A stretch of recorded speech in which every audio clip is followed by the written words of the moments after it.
Tired of going down the black hole of grant research only to become dizzy and confused? Don't know where or how to start? Looking to get into the grant profession? Need answers. What's true? And what's myth? How can I find a grant writer? Well, I'm glad you asked. Lady Grant Scribes started our podcast to be able to answer all your questions. To be your personal teachers and guides on what to do and how to do. We're going to give you all the secrets. That's right. All of the grant writers' secrets. We're taking you behind the veil. The Lady Grant Scribes are here at your service.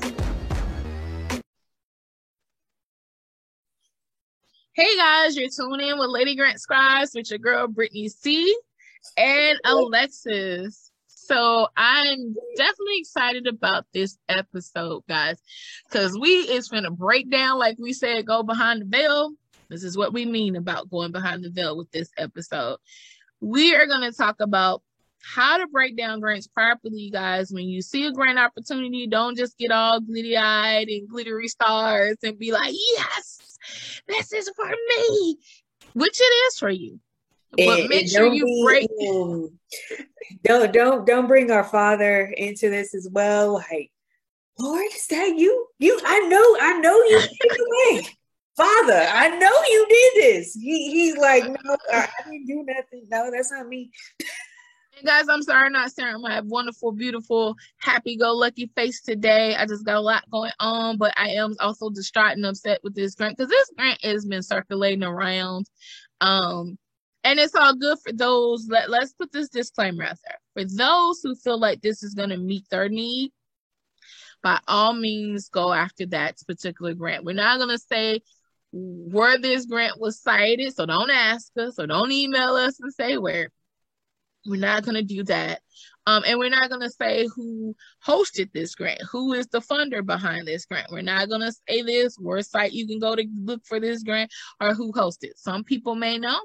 Some people may not. We're not insinuating anything as far as that, and we're not going to put names out there to protect these people because innocent bystanders. And if you want to do this grant and you feel that it's great and it meets your needs, then all means do what's good for you. But for us, in our community, sometimes things is targeted to us and we don't know how to break it down properly. And this in general, just for people who don't know how to break certain grants down, and you just now getting into the industry, or you just don't know what to look for. You think it's a simple grant that you can apply on your own. Hey, that's why you need a grant writer. So we're going to talk about these grants that are venture capital opportunity that's hiding and exposing themselves as grants, not even a grant loan. Like they or some of them may be hiding themselves as grant loans and grants, but they're not. They're just flat out venture capitals to tickle your fancy and say it's a grant to get you to be tantalizing to apply. And half of the time, you're not even going to be qualified for it. So it's really a waste of your time when you can put those efforts on writing out another grant that actually do what they say they're going to do and want to get you funded. So we're going to dive deep into this. Grants that say that there's venture capitals that try to hide and say that there's something else as far as the form of a grant or a grant loan. So me and Brittany came across this grant. We have alerts on different ones that's upcoming. We have our stuff for how we know how to research what we do because we're professionals in the game. Mm-hmm. People have been talking about this grant. But when you read it, guys, just some stuff is just common sense. And I had a red flag up as far as this specific grant or venture capital, because it's not a grant, but just for the sake of the show, we're going to say this I'm going to say alleged grant because it's really not. Yeah, it's really not that, but that's what they called it. Is targeting minority businesses. Yes, there's grants out there like never before right now because of the pandemic to help business entrepreneurs, but we know that most grant opportunities for nonprofit organizations. There's some out there for businesses, but in our years of doing grants, there's always for nonprofits. But because of the pandemic, there's a lot out there right now for businesses to help you. So go get it. go get your blessing. Yeah, go get your funding, right? But with this, it's targeting my community, and I'm not, this is not to say me and Brittany is racist or looking at this, because we're not.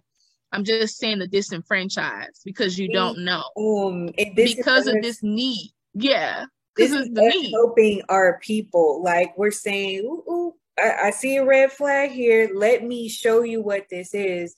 It's not, we're not trying to come off, in the racial aspect, but it's like when you're being targeted or your people are being targeted and they don't know that, they're going to also spread this around. And this is what's happening. Oh, this is a grant in the guise of venture capital.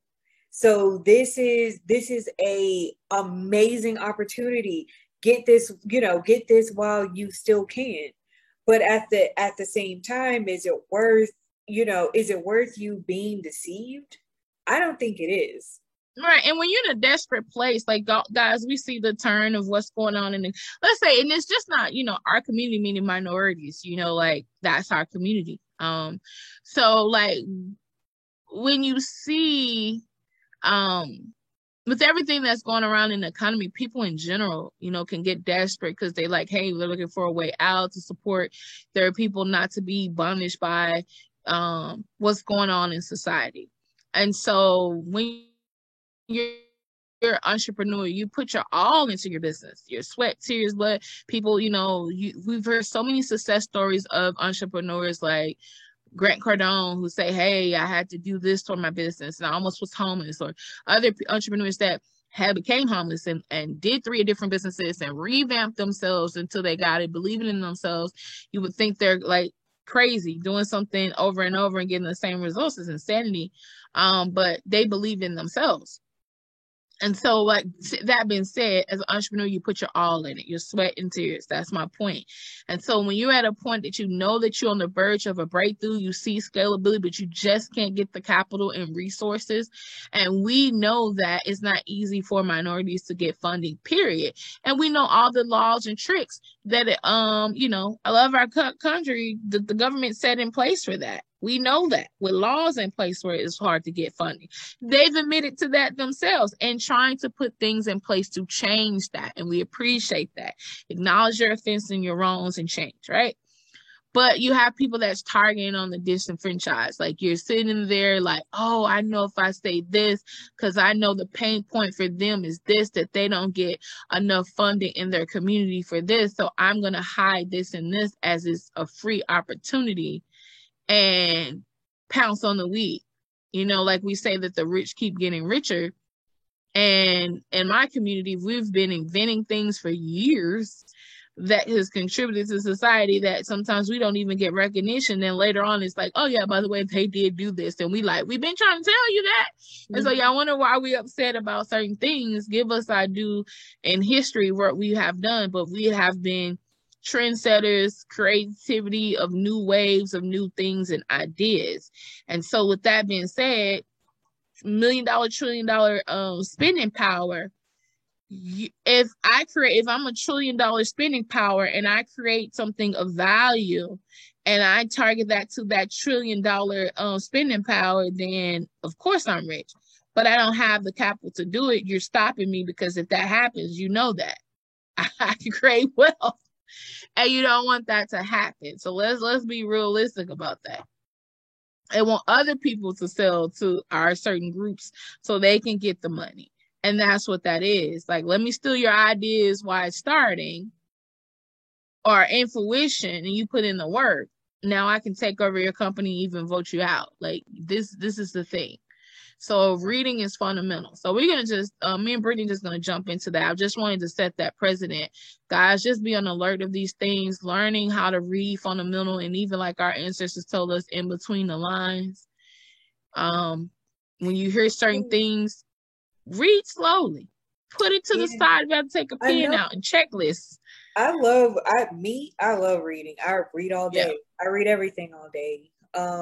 But at the same time, this is where it's fundamental, because now you are plugging and playing certain clues and now you're putting the pieces together yourself. You're figuring it out, and you're like, oh no, this is not going to work for me, because that's exactly what me and Alexis did. We applied for this alleged grant opportunity because we saw it in ourselves. Oh, what they're giving away, they're giving away 25K, they're giving this away. Like, sis, I'm on board, let's get it. We were both encouraging each other, but when we tag teaming our businesses, like we're two different businesses, and we're tag teaming ourselves as well as guys. We have clients. We want them to apply too. We know grants are competitive, but at the same time, let's just keep it real. Like anyone, if something competitive you like, you're gonna tell your best friend, y'all gonna get it how you get it. Remember, there's 30 slots, and we're good enough grant writers that we know we can both be at the end of the tunnel with that. Like, we have our strengths and we have our weaknesses, and grants, that's why we pull ourselves together. But at the same time, it's like, and we're going to do our due diligence. And that's why we said we know how to take a grant and dissect it apart. And that's exactly to get what you need to get so the competitiveness. A grant is competitive. So you got to be able to have skills to break it down to really see what it's saying, because you'll have something that says in the description, this is what the grant is. And then there's other underlining stuff behind that you have to find out and do clues and research and break definitions like, okay, so this is this, this, and this. Because if you didn't read that and do your due diligence and you put the application in, they're going to be like, next. And sometimes these funders put certain things in just to see if you're paying attention.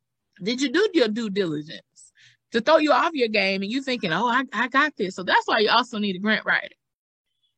But we're here going to teach you we teach you some of the things until you actually taking you behind the veil. This is what we fit to do. And so the wonderful Brittany, see here what she does, break stuff down. And then I'm like, I'm going to spot something off. Like, wait a minute. Let's see what this means. And she's like, yeah, cool. And then we're like, well, wait a minute. Well, we can still finesse this in our grant writing because we know how to do this. But then as we kept going, flag 1, flag 2, and then it was a necessary flag, I would say a penalty on the like a yellow penalty where you're like, okay, they get a red card. It was too many flags. But I'm saying in the beginning and to start with that, we like, oh, this can be solved with this, right? That can be solved with that. We were also trying to maneuver, because that's another thing too. When they say one thing and you're like, okay, well, this isn't the exact way I wanted to go, I can maneuver.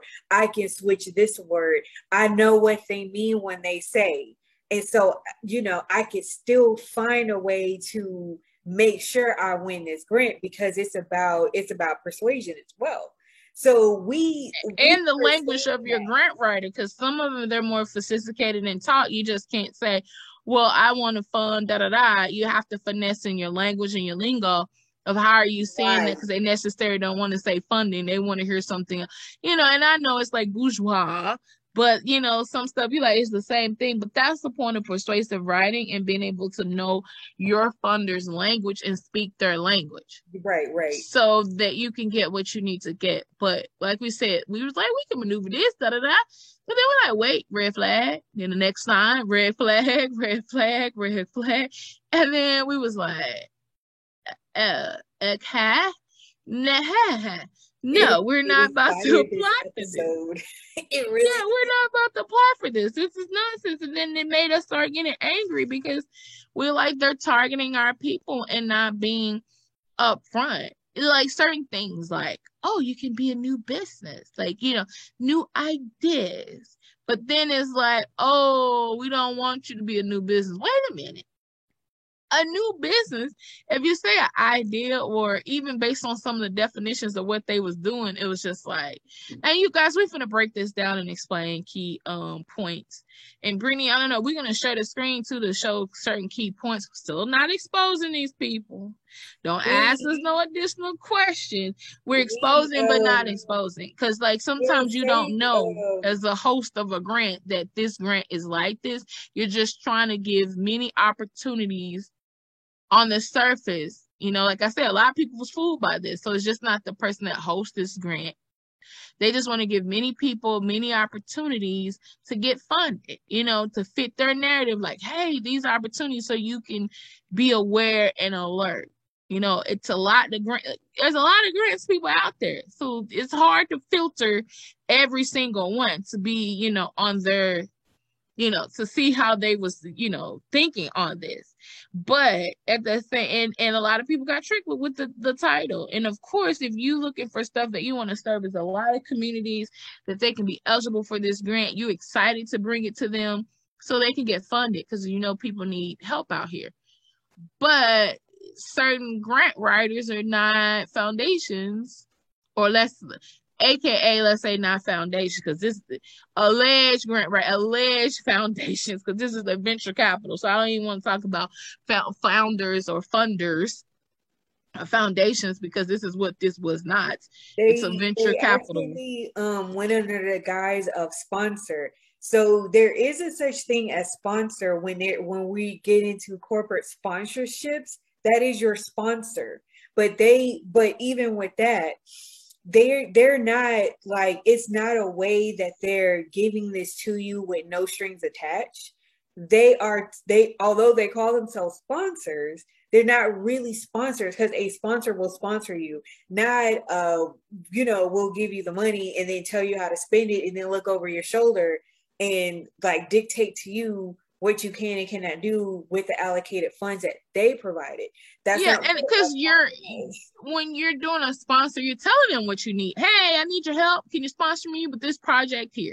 This is a project idea. I need XYZ. You give them the budget. They go see if they have it. Like, okay, we definitely want to see you reach these kids by us sponsoring this. This is going to help you.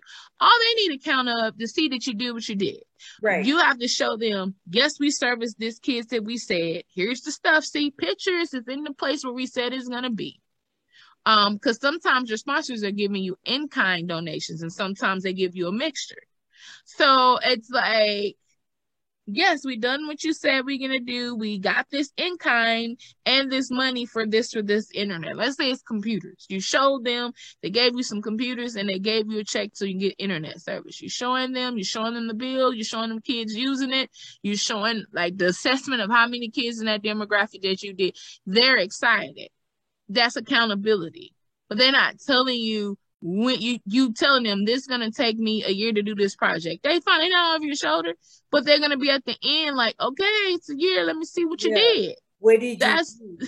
Or it's not like still look the same as when you first started. They're gonna say, well, what did you do with the money? Did you even spend it? Like, what's this? So that's another thing. And you can be in communication with them. Hey, it's gonna take us longer than I thought to get this project, and you're giving them you keeping them updates, so they say, okay, I see that this person has to build this out, and because we do know like COVID hit, they know that it may be a delay from when if you asked for it beforehand and this situation came. They know that you're letting them know, keeping them in the loop. They understand that. But it's not whereas I'm telling you something, and just like, hey, because with the grant, no, because how are you going to be a sponsor in a grant? Now, if you say I'm sponsoring you free education on something and I'm granting you this money, a grant is just that. I'm awarding you this grant based on your need. You say this to do what you say you're going to do, and you're going to spend it according to what you said you need it for. Not me saying, forget what you just told me that you need it for and what you're going to spend it for. I'm going to come in and dictate to you and tell you what you need to spend it for so I can get money. So, which a grant is not going to do that. And you're not going to have to, guys, pay taxes on a grant. So that's another thing, but I'll go ahead and share the screen so you'll see what we're talking about. I'm like, I hope our audience is not like, yeah, whatever. They all they do is talking. So no, we showing you. It's proof is in the pudding. Like this is really us telling you the stuff we encounter. Like we told you guys, we want to take you behind the veil. So like we were saying, it basically is one of those things. If you know, you know. We're not out here saying names. We're not slandering people. We just did our research behind this. to tell you. So the first thing was this submit date has already passed, obviously. It's November 15th, but this one was on November 10th, 21 at 6 p.m. Eastern Standard Time, which is 5 p.m. Central Standard Time, where we are. So, of course, I blotted out the name of where this is. Because, like I said, if you know, you know. But other than that, it's telling you that it's in a bank overseas, basically. And whenever I looked into this, I looked into the part where it's telling you where this is located. That's why I have here Bank in Switzerland, because it is a bank in Switzerland. But you know, compared to the US. So here, this is what we were talking about. It wants to know, is letting you know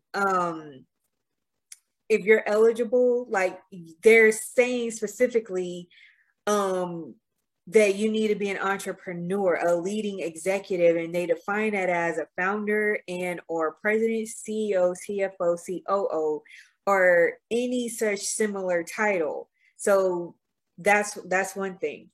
Be a for-profit company. And for those of you all who don't know, it's the companies that are the kind of opposite of nonprofit. Nonprofit comes only strictly on donations.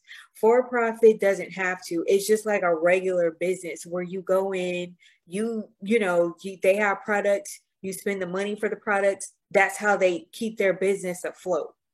Our services, nonprofit organizations, like we tell you, is similar to a business, but the only thing with that is that you're receiving profits that's going back into the organizations to fund your mission and to do what needs to be done. You're not pocketing that as a profit. So that's why it's called nonprofit. No profits that you're receiving, because all that fund is going back into the organization to fund what it needs to be funded. And we're not saying, because some of y'all say, well, I work for a nonprofit. Yeah, you're getting paid for service, but you're not profiting. Like, the organization itself is not profiting, that they're making a profit every month and they splitting that with everybody. No. It's a profitable business is getting profit. So you're lucrative and you're profitable. And so that's what this is. This is for profitable businesses. You need to be 18 years of age. And if you in these other situations, 19, if these other states here. But here's the thing that we were like, all right, red flag penalty, because it says have a venture scalable or venture viable product or idea. Highlight that. No, we want to let's go up a little bit. So it says have at least one. It's saying this. Put a pin here, put a ribbon there, idea, because I'm gonna show you where it contradicts. But before I do that, as you see here, if for those of us who don't know what this means, venture scalable is an early stage investment and operating firm. Venture viable product is a product with enough features to attract early adopter customers and validate a product idea early in the product development cycle. But if you don't know this, if you're saying, oh, I'm a venture viable or venture scalable company, this is what I have, that's a part of you being a target. Even if you don't, that's this is what they're saying. So here wait a minute, Brittany, let me give a definition. And even before that, because there's some other clues before that where it says have at least one woman identified founder. Now, remind you, if we go back at the top where they did the spiel of minority-owned businesses, I want y'all to look at some key little cool markers. Hold on, because that's on the other page, but I'll go to it. Because I want to highlight that and then come back to talking about right here, guys. This is the juice that they put out there. So I wanted y'all to see this, because this is what you get then, because we're diving into the deeper research. But this is to the naked eye. When you first seen it, it says female founders of color have historically been denied equitable access to capital of all forms. Black and Latina female founders continue to serve as less than 1% of venture capital. Keyword, that venture capital. But the fund scouts that entrepreneurs of color face start far before they prepared to raise their first venture round. Nearly 40% of early stage entrepreneurs raise initial funding throughout a type of investment known as, different investments, guys. It's telling you that an average investment amount is $23,000. So they're making theirs look so delicious and great, where they're like, oh, the average, that's a pain point. In anything you market, you're going to put a pain point and you're going to say, this is what I'm answering. This is a need. Black people or minorities need funding. Now, the Black and Latino female. Now, guys, this is like, if you don't know certain things, you'll be like, huh? So, keep that in mind. And then they tell you 23,000, but they're making themselves look good and say, see, the average investment amount is 23,000, but we're giving you more than the average. We're giving you 25. Then it goes into the racial wealth gap and all of those things. That's why I said a target on our people, because you're selling them. You're like, wow, this is great that they're doing that and wants to do XYZ. Right? So you're thinking, great. And so then we start to break this down more, and this lingo tends to be not what it says to be. Now, remember, guys, it did says like women, but we're going to get later on in some key points about that woman thing that really taking your funds away from you, because we already know who's really most likely is going. So based on what they did, you like, it's really not targeting minority women. But we going to dig a little bit more. So Brittany mentioned earlier about the variable. And if you don't know what that means, they gave you a little snippet. So you're going to have to go to the variable product. You got to say, okay, I got a product. I know it's scalable. Remember, if I'm a new business and I have an idea, I'm a new business. Now, we know the definition of a new business is a business that is at least a year or less older. You consider a new business, right? You could just got your stuff and you have a week of sales. You consider a new business, correct? But they'll tell you, no, we don't want new businesses, but this is not what you're saying. So remember that. So it's like an early stage. If I'm at the early stages, I've just begun. You may be a week in, a month in, or however, but you're new. So, but a venture viable product, they gave you a short definition like Brittany had read, but then it says a key thing for you to know, like it says, early product development cycle in industries such as software. So when you go, a minimum viable product or MVP is a product with enough features to attract early adopted customers. Know that they put that there, right? And validate a product idea early in the product development cycle. And they don't tell you, they stop there and give you that. But when you go look up, hey, they got this definition straight off from the product plan. And it tells you what it is. It says in industries such as software. So if I'm a business and I just started off and say, it didn't tell you software business. It didn't say that at the top where me and Brittany chose, when they told you the pain points and they showed you all of that. They didn't say that. Now, this is some things that Brittany found like on facts and questions. So when you go and then they give you FAQs. So here's another thing. Actually, this one here where I have the definition here, I actually Googled that just so I can put it here for you all to see, our audience, that this is what venture scalable, venture viable product is. So let's go. Okay. So idea, right? I told you to put your ribbon there, put a pin there. Let's, let's go into that definition there.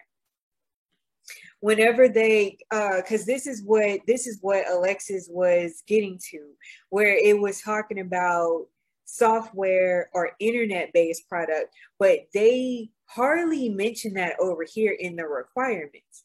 So let's go to the idea. They didn't mention it in the narrative, because if I have a grant and I'm looking for minority women-owned businesses that are breaking into the software industry. They'll say that in IT or STEM research, minority businesses that they're usually granted specific on the narrative who they're targeting for this grant. So that, don't you think that's valuable? If that's the main definition of what you're looking for, why wouldn't you say that? Yeah. So like I was saying, for the idea, it said in this is a requirement. It says have a venture scalable or venture viable product or idea. But in the frequently asked questions, the question is, can I apply if I have an idea for a new company? No, this funding is for existing and established companies as outlined in eligibility criteria, not new ideas. But this is your eligibility criteria, but you're saying that I it's okay if I have an idea. An idea could be new, it could be an extension of something that you already have in on your company. And remember, guys, I just told you the definition of a new company is a company, because everybody know you usually a company after 3 years, they say you see a profit in your company. So anywhere from 0 to starting up to a year is a new company. You know, it still classifies that. That's why you see most minimum things at least be in business for 2 years, because you done got up the hump of being a new business. You kind of really know your processes. In the second year, you're changing up stuff that really worked, didn't work, how you can be better. And then the third year, you should be, like they say, turning a profit. And most people can do that within a year going into the 2 year. So, but that being said, a new idea is a new idea. The definition of this is said a new idea or system or technology. So because as we go even further in that definition, it's the version of a new product that allows a team to collect the maximum amount of validated learning about customers with the least amount of effort. A company might choose to develop and release a minimum variable product because its product team wants to release a product to the market as quickly as possible. Mm-hmm. So that you do your needs assessments and research in the beginning, right? As a new company, you can do that within a week or a month before you even start your business. Usually people do that. They get their business plan. I have this business idea. They get their business plan. They do a little research on what is this. I want to sell hats that do this, or shoes that can turn into boots and can clap this onto this. That's a new idea or new innovative technology in shoes that no one has seen, because you can take off with any pair of shoes and turn it into a boot. If that's your idea, that can still be innovative technology. So if you did your due diligence and your research, you already did that. So then you became a business because you know you can sell it and you've seen who your target audience. You did that and be in business for at least a week with your business name versus your EIN, but you already did that part. So with that being said, they wasn't honest with that. So that's the number one flag number one. Here's the thing that caught my attention: how to enter. It's telling you that you have to go to the bank in Switzerland, create an account if you haven't, and complete and submit the application. But here's the thing about grants. Grants don't typically go through a bank. You go through a founder. You go through an organization, and you go through a corporate sponsor to get the funding allocated for your project or your program. So this was a red flag to me, because it's just like, okay, you partner with this bank in Switzerland, and now I not only have to have an account with you, the host of this of the site for this alleged grant, but I also have to create an account with the bank in Switzerland. And right, it's not local. Now there's some banks like Bank of America and others have done minority grants and things like that. Their sponsorship of that grants, they're in partnership with another founder, or they make one themselves. But if it's a U.S. grant and targeting U.S. people, it's local. And you don't give too much information about this bank, which is, And even for the other entry terms, is letting you know after entry has been submitted, it can't be modified in any way, and the sponsors are not responsible for any delayed entry, incomplete entry, or entry not received, recognized, or accepted for any reasons. So they're even telling you that there. Like if something were, even if it was their fault and you wanted in, you just missed out because of that. So it's just And a that's another flag. So why are we going here? Now, don't get me wrong. I love the Switzerland. People Swiss, when you're doing your money as an investor and over there you get good return on certain things. they That's are the all best great. when it comes to that. Like Yeah, they're really good with that. So that's not the really the issue at hand. But it's still like eye raising, right? And so then you have to see what are their practices with grants if they're going to be the funder funding you. What do they say with certain things? Because it even get into you got to pay back and certain, not like pay back, but I mean like it gets into the also they get into the fact of saying that they're going to do a brief interview with you, all of those things, which is fine because they need to know who you are. You need to know who they are, right? But it goes also in saying that, hey, this money really ain't guaranteed to you that you apply, if you win. This is if you win, you win. If they consider you a winner, they say anytime they can take this money back. Yep. So where is that a grant? So this, because grants are given to you and you don't have to pay them back. And the funder doesn't do this thing. Oh, here's a grant award. Congratulations. 24 hours later. So we made a mistake in rewarding you. We're going to need back that money. And even if they do it, they're going to allow you to keep it because a mistake was on their end. You're probably not going to know if it was a mistake on the funder's end, and they're not going to take that back. They'll just, should that happen, they'll just be more mindful next time about who they have in the pot or who they're trying to give funds for in the pot. That's it. So they're never going to take back what they gave you, and you don't have to pay it back, and there's no taxes on it. But here's what I found interesting. Up here it said that the entrants with the highest score, and they call it grant recipients. You'll be notified in 60 days of the program, like after they close. So this would be they just closed in November, so this won't be again until January 2022 when they choose who they want to invest in. And then here it says sponsor, which is the Bank of Switzerland, and their designated agencies reserve the right in their sole discretion to conduct a brief interview for the entrant you said that. And the sponsor reserves the right to not reward any grants if their sole discretion. They do not receive any suitable entries. No details of the deliberations or individual entries will be revealed to the entrants or to the public. So suitable entries. Let's start there. Well, I'm a suitable entry if you're laying out the details of what I need to apply for. So why would that's an oxymoron? Suitable entries, you're telling me I'm suitable because you're giving me the criteria to be a suitable candidate for this grant. Now, this bank looks like it's not liable to me because at the end of the day, if they're investing into you, like this is supposed to be a grant that whoever this is putting on, but they're saying our sponsor that's awarding this grant or giving the funds for this is saying that they reserve the right not to award any grants. Like, so pretty much I put this out here, but it may not be guaranteed if this say they don't have suitable people. Well, wouldn't you ask what their suitable requirement is so you can meet that? So because that's what the funder states every single time. And here's what you'll see. This grant is for, just as an example, this grant is specifically for the youth, for children's ages 7 to 11.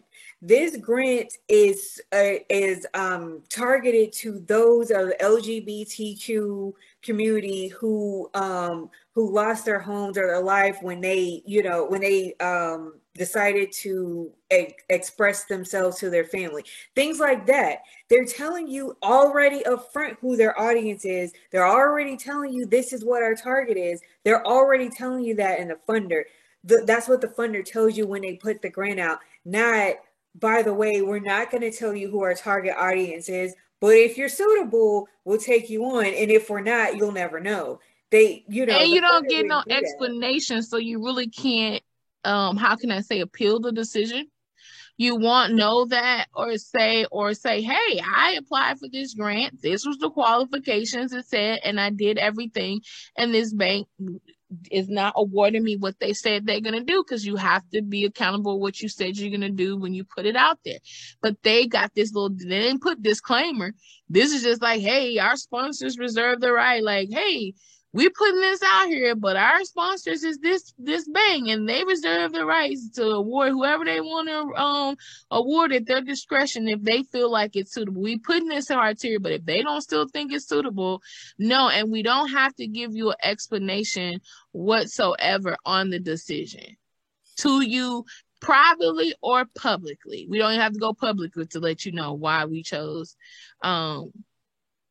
So then it says each grant recipient must be required to execute and return to sponsor an affidavit of eligibility, liability. So see, you have to say you're liable. So they don't have to do that, because you're going to sign this waiver here that say you're liable for not getting the money because you wasn't eligible.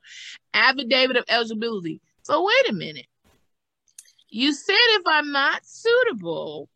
See how the oxymorons, guys, these red flags? You just stated if I wasn't suitable, you have all right to not reserve the right to give me any funding if I don't meet your criteria. What is that? Because you've already listed it here under my understanding with this grant. That's why I'm applying to see. First, I did the check based on what you said in the other wording that, okay, I'm eligible. But if I don't do this due diligence here, like me and Brittany saying, going through all this to make sure, because you're just thinking on face value, you're eligible. You're a minority business. If you're Black or Latino, woman-owned business, that's at least one. So let's not discourage that, because if you and your husband own something together and y'all have other men working and you're the only woman, but if you're in a seat of power, maybe a construction or maybe a technology company that suitable for the needs of men or advance certain things in science or whatever. Because remember, it's technology, software, or y'all creating a software for construction, but you and your husband own that business, you can apply per se. Let's say per se, because when we dig more, you'll see the other red flag. But remember, guys, red flag. You're suitable, but this grant is supposed to tell you the requirements. And now you got to do an affidavit to say, oh, if I don't meet the requirements, such and such, that's on me. Liable release and we're lawful public release, collective release within 48 hours after the sponsor notification. So see, guys, this is protect them. That's remember, them, not you. Yeah. And besides, the funder is, you don't need, whenever you go through a grant, they're never going to make you liable for the money. If you misuse the money after awarded, they like for next year, they're not going to fund you again and you may be blacklisted, but that's as far as that goes. They're never going to make you it depends if anything like that. Yeah, but it depends if it's a federal grant, guys, because you got to say federal money you don't play around with. But it's based, again, though, it's because they have told you in plain sight. Why are you applying for a grant, guys, that you're not eligible for? And then you be like, well, they told you exactly what they need. And then you take the money and do something crazy or say, well, because of this, that is on you. You're liable. But they did their due diligence of saying, this is what we require. You lied and said that you did on this, because when you exchange this and apply, you're in agreement to this. It's almost like a mini contract. You're in agreement when you apply to say, I am in agreement. I meet all these needs. It's just like when you do a job application. If you get fired, if I say I'm looking for someone that can wash windows, that can dust, that can cook, and you can do everything but cook. And when it comes to, like, I have this dinner party and I'm looking for this caliber of cook to do the rest and pay X amount of dollars, and you can't do it, When you get fired, that's you lied on your application. You said that you could do these duties. You saying that you meet this requirement. And when you don't, you're liable. But what they're trying to do is say, I don't want you to come back and sue me because I promised to give you this amount of money if you meet the requirement. And you know you did. You put everything based on what they say. So they're going to award you within 48 hours, even though it's another contradictory. Because when they say like 60 days and they say something like 60 days, so here's this. Yeah, they tell you that they're going to notify you in 60 days. And I even have it on here. I believe it's on here where it tells you when that is. January. No, it has to be on here at the bottom where it says you won't hear from us until January 2022. They don't give you a date, but they say that January in the year 2022. Yeah, because it said within I guess so they're gonna notify you that you won, but they're not gonna release the fund in 60 days. Okay, but still, something like that. But why if it says a potential grant recipient can be located or does not respond within the 48 hours of sponsor notification, or the potential grant recipient rejects the grant? So guys, you have 48 hours to reject that grant. So like we said, it's saying that you'll be notified within 60 days, but they also mention the 48 hours part, which to me throws me off because so are you gonna message me or notify me in 2 days or 2 months? Which one is it? Yeah, because that's what I said. Like they're probably saying 60 days they're gonna award you, but guess what, guys? See, even the contradictory of that, they tell you 48 hours because if you don't respond in 48 hours, they're going to look at that as you rejected the grant. Recipients the grant or fails to complete the release without the allotted time period, the grant will be forfeited and may be awarded to the alternative grant recipient who is the entrant with the next highest ranking entry from among all remaining eligible entries. So it's pretty much the ranking system. Whoever's next in line, so on and so on and so on. But really, that's not really what it is. When you're looking at venture capitalists, whoever has the best return on my rate of investment that I want to give, and because I know I'm going to manipulate that, I'm going to need you to do a release. So I'm not liable, you're liable. And I can just go back and say that you didn't meet my requirement. The funder said you didn't meet the requirement when you met the requirement based on this grant. You see, guys, the plan, the mind games with you. Like, it doesn't matter if you fill out this. So pretty much red flag. So what we have so far, and Brittany's going to go a little further. So let's recap. So thus far, they done lied to you and acted like they can just go ahead and give you more than the standard average investment. We're going to give you $25K. Well, really, we're not. Are we? Well, we're going to say that we are. We're going to say that we are. And if you don't meet our standards according to the bank, then we can take it back at any time. And we don't want to get sued or exposed. So what you really need to do, really, we're not a grant. We just know that you people in this demographic love free stuff sometimes. So we're going to lie about this. So we're going to lie and say we're going to give you $25,000. Pretty much we're not, if your company doesn't line up with the software that they didn't tell you in the beginning that you got to be a software company. They got to be a minority business company, because we're going to expose that further down too when we get into that even more. So it's really not for minority women. Now, they said in the beginning, Black and Latino women, or at least one woman, Black or Latino woman that's in the company, right? So that's fair. It's still targeted to minority women, right? In the company to help their company. But we're going to find out those are lies too. So they're not giving you $25,000. You're gonna be liable. They taking out the liability for themselves. So you gotta do this waiver. If you don't do it, you forfeit it. And even in that, we still have the right to tell you still didn't meet. You can still sign an affidavit, and we can still come back and tell you didn't meet our requirements. So here's where it gets into the venture capital part. It says Receive up to 2 hours of supporting coaching by Bank of Switzerland and or designated agencies for the period of time to be confirmed by the grant recipients are announced by the virtual coaching program. So here's the definition of venture capital. I'm gonna read this. And Brittany, before you get into the definition, now remember, guys,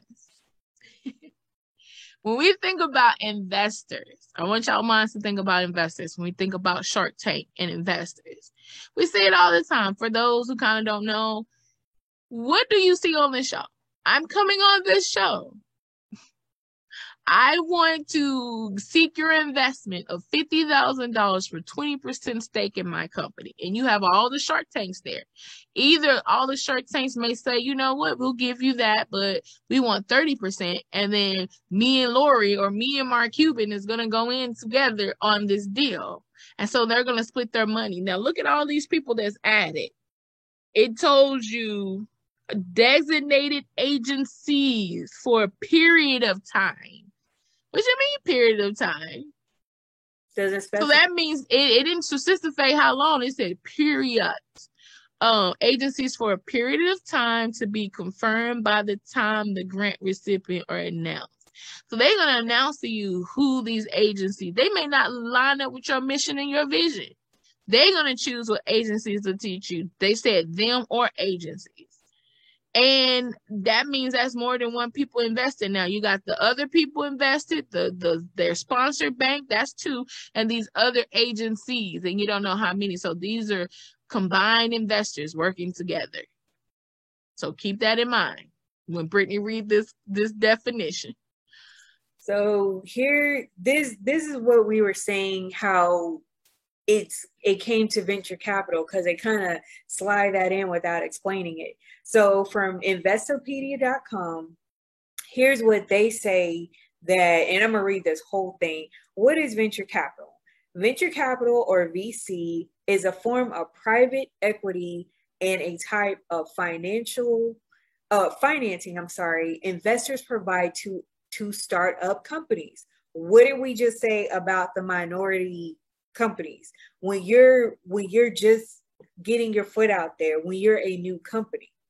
But they lied and told you guys that it wasn't started. Remember, they say you can't be under the FAQs. Yes. You can't be a new company or a startup. Remember, I said a startup company is anywhere from 0 to a year, but they say you got to be pre-existing. They do. And to continue on, and small business companies that are believed to have long-term growth potential. Venture capital generally comes from well-off investment banks, because it's a bank in Switzerland that's doing this. It's a sponsor. And any other financial institutions. That would be right here. That would be the agent or the agencies that they have told you in accordance with this bank. However, it does not always take monetary form. It can be provided in the form of technological or managerial expertise. What did they say about the 2-hour class? They're going to help you with that. But in this case, it is about technology and software. To continue on, venture capital is typically allocated to small companies with exponential growth potential, or companies that have grown quickly and appear poised to continue to expand. That's what they're looking for when they told you, and we're looking for companies to expand. And we're going to prove where they put that at. And so in layman's terms, they just finally, without all that jargon, they finally came out and just said, in other words, this is what we're looking for. We're looking for a company is scalable. And we know that based on the clues, they're looking for a tech company or a company that has software that is scalable, that's been in business for a while, that they can see a return of investment, because they're investing at 25, and it's just not the bank, it's its agencies and them, and they're going to be rocking with you with the period of time. And it's not to expand you, it's to tell you how to spend that money. Because if I invested in you, I'm going to tell you how I want you to spend this money so I can get a return on my investment. Right. to continue on, although it can be risky for investors who put up funds, the potential for average returns is attractive payoff. For new above average return. So that little 25,000, because Brittany slowed off on that, we're above average of returns. above average. So that means, again, remember they quoted to you 23,000 is the average investment, and so they're letting you know we're doing above the average investment of 25. So if I'm doing 25K, they want the average above average return. So they're like, I did the above average investment, so of course I want the above average return on my investment. And guys, I'm sorry it's not funny, but this is the trickery. It returns as attractive payoff for new companies or ventures that have a limited operating history under 2 years. See the oxymoron? New companies mean a year or less. I told you guys that, but they come back and still say, well, we don't want you to be a new company. They don't know what they want. At this point, no. Because they keep contradicting themselves. I told you, but they say you can't be a new company. But according to this definition and what you're doing, because you fit this, it says under 2 years. So that's a year, 0 to a year. Venture capital is increasingly becoming a popular, even essential source for raising money, especially if they lack access to capital markets. Boop, boop, boop. Who lacks that? Who's my target market? Minorities. Because you lack this access, and it says it become essential. So it's so essential that you won't even be able to do business if you're not having investors or people to do. They know that. And it's easy for them to steal your ideas because you got great ideas and I can make money off of you. What if you had $1 million idea? What if you giving them 50, half of that, or more than half, and you not capitalize on it because they say, well, you don't have the money. It's just like with the bank. You can't go to the bank and tell them, give me these requirements for money. Because they have the money, they're going to tell you the rate of return that they want their investment back in the interest level and what you can do, or if you qualify. Now, you can walk and say, well, that's outrageous. Or you can feel like, well, this is all I have. You got to get where you get. And they know that people are not going to traditional banks. So pretty much the wealthy keep getting wealthy, people. And if you don't know this or come together as small business owners, with economics, like I said, and it's better in a partnership business than a sole partnership. You half the cost and you make it more because it's two ideas and things of that nature coming together. So bank loans or other debt instruments, the main downside is that the investors usually get equity. Bing, bing, bing. They didn't tell you they was getting it, but that's the downside. Thus, a say in the company decisions. You're thinking, I'm getting this grant for 25K. You say you helping me, meaning you're thinking, wow, I'm getting 25K. They're going to pour knowledge into me to see my company grow. That's a part of the grant. They're invested, you thinking they're invested as far as their grants want to see you grow, which you would think, yeah, you give me 25K, you want to make sure that I'm using this wisely as far as growth with this, because that's the problem in my community, and maybe because I don't have lack of resources or a mentor. So you're thinking, I'm getting that mentor knowledge, I have the money to expand my brand, my business, great. No, home chick, girl, skillet, homeboy, you gonna have to yeah, home slice skillet, you gonna have to, I'm giving you 25K above, remember, the average investment, so I can get above the average return. And I get to say what I need to say in your company, and I get equity. That's the whole point of investment. I just told you, like Shark Tanks. They I want 20% equity stake in your company.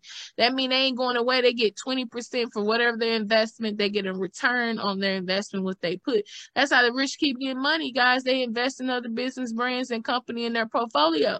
We've seen that on Shark Tank. This is what this is. They're not giving, so they need to stop saying that this is a grant or even a grant loan. This is really what this is, a flat out business loan that I can tell you how to dictate so I can get my money back. Now, Brittany, can you... Grant this is what grants do. Like, it's given to you because you put in the work to get a proposal.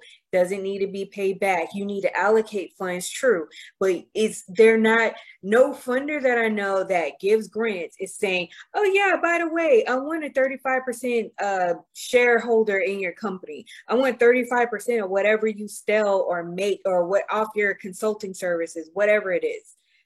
A funder is never going to say that. They're going to say, based on this proposal, you fit the requirements, boom, here's the money. Now in 12 years or however they have, either by their fiscal year, whatever that is, in 12 months for the year, some is as little as 6 months. Wherever they tell you that, hey, we need to see what you spent the money on, then you need to give that to them. But that's as far as they'll take it. They're not trying to have a stake in your company. They're not. Guys, and you just read if you got to go through all these hoops and not know how much, because listen, they didn't tell you what equity that they get in equity, but based on the venture capital that they say that they are investors, that's exactly what they're going to get. So they didn't even tell you. So you don't even know how much equity you giving up and how long they're going to be in your company, because they say you give up decisions. So now they're making the decisions for you, right? That could be a week. That could be for a period of time. Your duration of your company. That could be 50% equity, 10%, 99.5%. That could be anything. And this is what we were pointing out as well. Each grant recipient is responsible for all applicable federal, state, and local taxes. Why would that be so on a grant? You wouldn't pay taxes on a grant.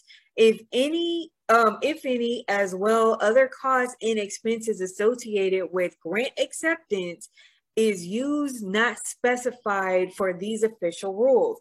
That's a lie too. Why would you have to pay taxes? If that were the case, no one would be getting grants. I'm just being serious. In the state of Texas where we live, we already pay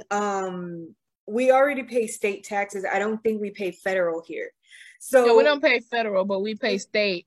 But guys, Brittany, I want you to rewind before you get to chewing them up, because I know it'll made us mad. But if any, like if there's going to be any taxes, why would you even put this if it was going to be some? Because if it's not going to be none, you don't need to put this. Right. As well as any other costs and expenses associated with the grant acceptance. So that means you're going to be putting out some more money. Because why would you tell me if in any other costs and expenses associated with? So pretty much, again, guys, let's go back to even this definition. This is an investor. Think about Shark Tank. Remember when they say, hey, give me 30,000 for 20% stake? They're like, well, you crazy?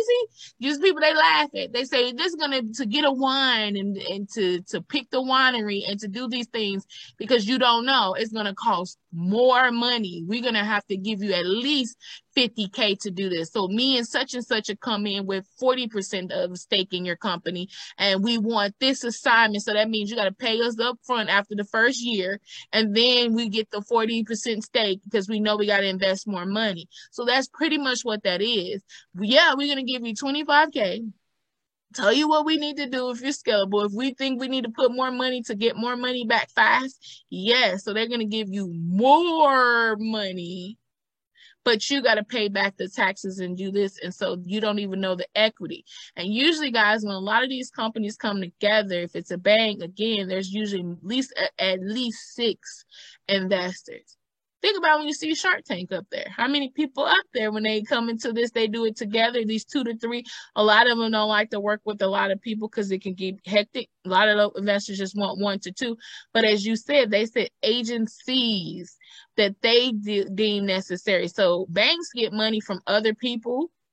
And this is an investor bank, they're going to get money from other agencies. And so then they have what they want to see a return. If I say I want 5%, the other person say 10%, then now you're looking at 60%, 70% when you add all our percentages. So each person can get what they feel they want because they're investing whatever dollars. And you can't say yay or nay, and you don't sign a waiver that I'm liable to have to pay this extra money or any taxes on anything else. Because if they give you anything else that's considered a gift, you still got to pay taxes on that. And this is where for the bank in Switzerland, this is why they're specifying that, because what they're saying is we are only liable for the money part. We're going to give you the money part. Taxes, expenses, anything else, that's on you. And this affidavit proves that you sign, you're responsible for it. So, that's just another thing to look out for And these rules, mindful of. and they say grant acceptance and use not specific in the official rules. What official rules? Because you're even telling me with this that you don't get your sponsor can say this is not his official rules at any time and don't have to say public or none to you. So there's no official rules. So they can make up the rules as they go. Basically. And Oh, here's another thing to look out for that we saw.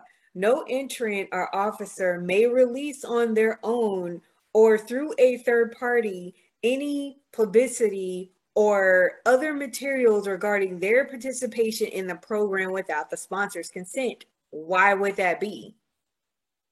and they tell you that you have to give them consent to put your face and likeness and that you participated with them. So pretty much you can't use theirs without their consent. But they have the right, once you accept and win this money and sign that waiver, that they can flash your face and video everywhere that they gave your company info and all of that. Pretty much. So they can do it to you, you can't do it for them. And this is a part that I found interesting. The governing law, that's all we need to go through. The first two, Delaware law, that's all you need to know. Why? Because like what I was saying earlier about us being in the state of Texas, this is not even in accordance to Texas state law. So for that reason, yes, they're saying it's in the US, but they're also telling you that it's everything. If anything were to happen, suing anything, they would do it by Delaware's law. If anything were to happen, you have to go throughout that state's laws in order to if should anything happens, that's where you would go. That's where you would sue. And then on top of that, if you're in a state like Texas, we don't, we know everything about Texas law. We don't know really nothing unless we look at it. Delaware law. So again, unless you're from Delaware, then you just won't know. And then they also talk about arbitration as well. And they say, y'all, if this is a grant funder, what grant have you seen this on? Like, oh, because I don't do this is a business doing a business transaction and a play on words. Grants mean free money, right? Or a gift. So they're giving you a gift, but on tax purposes, gifts have to be paid back. Grants don't. And you don't have to do taxes off of because you're nonprofit. Usually nonprofits is like you don't have to pay that.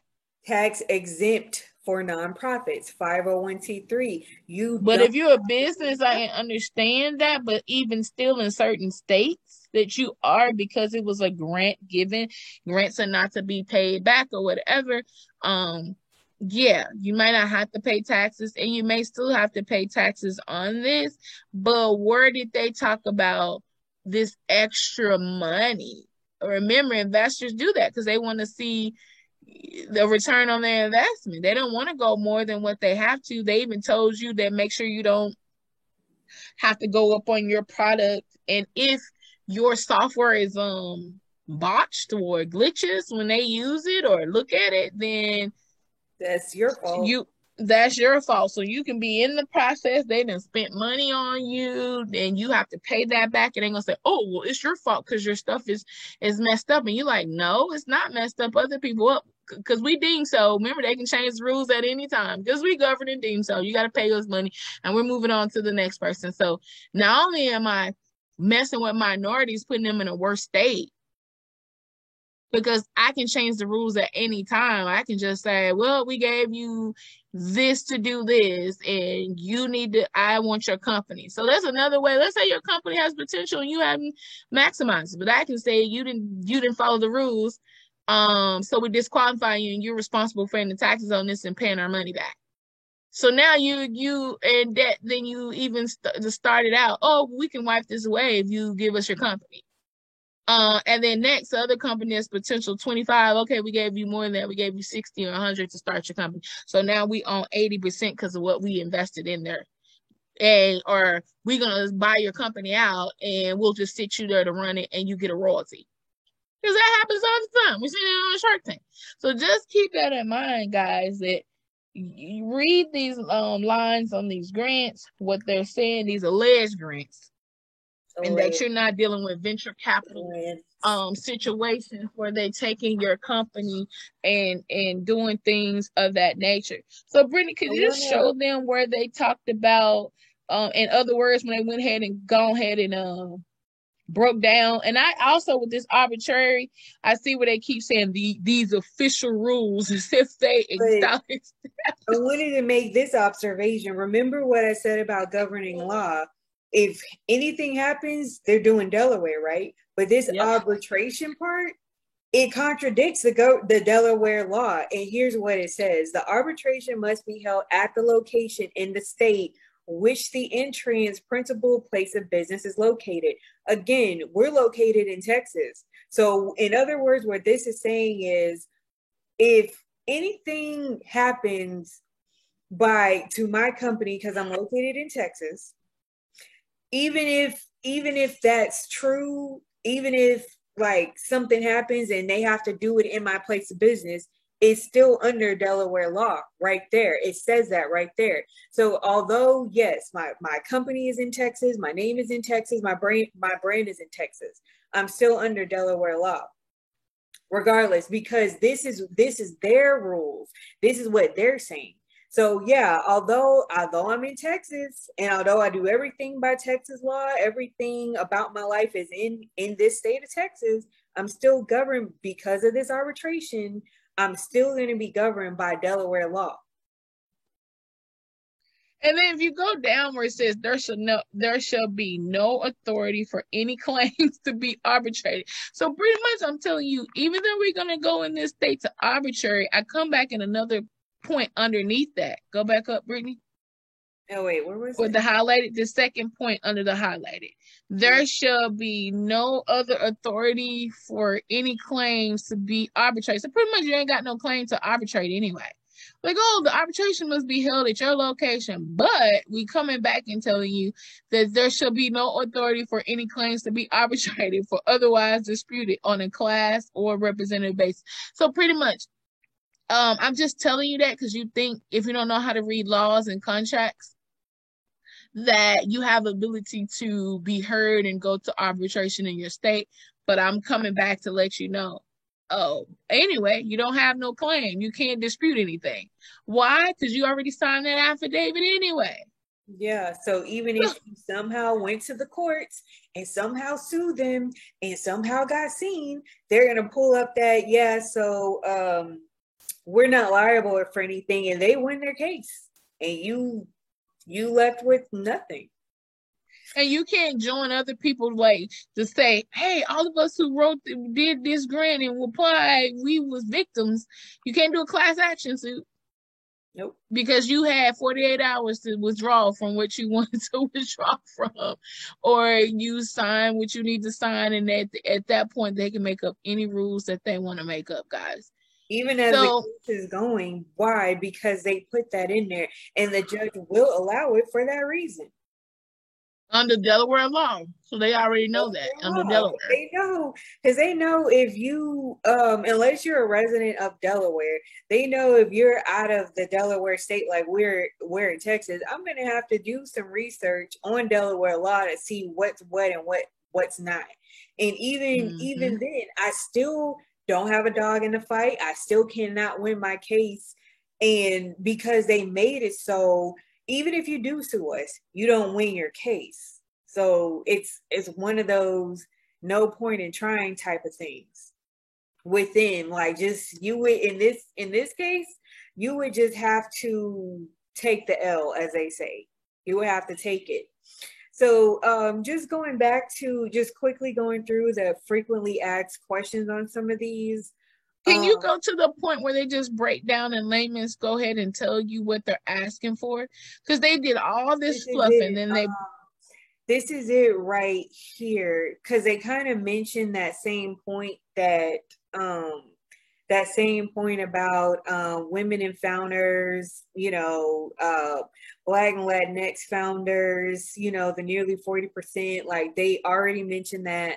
But no, were they saying, in other words, we're looking for a tech company for venture that you don't mind doing venture capital is something. In other words, like in layman's, like what the this is it right here. Where did it go? Okay, right here. I think it's right here. Yeah, this is it. We are prioritizing applicants who are building companies with scalable business models. This means that the company has the potential to grow rapidly over a short period of time versus incrementally, and can maintain or improve profit margin, sales volume increase. Seek venture capital funding as a part of their pathway to growth. And it does say there. Now, see that you're seeking, when I applied for this in the beginning, I'm seeking a grant. That's what you're seeking. This is a grant. You didn't say I'm seeking venture capital. See how they put that down here? Like, you pretty much, they telling you, oh, if you follow this is really what you're seeking. You're seeking venture capital funding. And you're like, no, I'm seeking this $25K that you said was a grant, not that. That's going to help minority businesses expand. And they're looking, if your business is not rapidly increasing and making profits or scheduled to make it, and you're doing it slowly, they don't want you.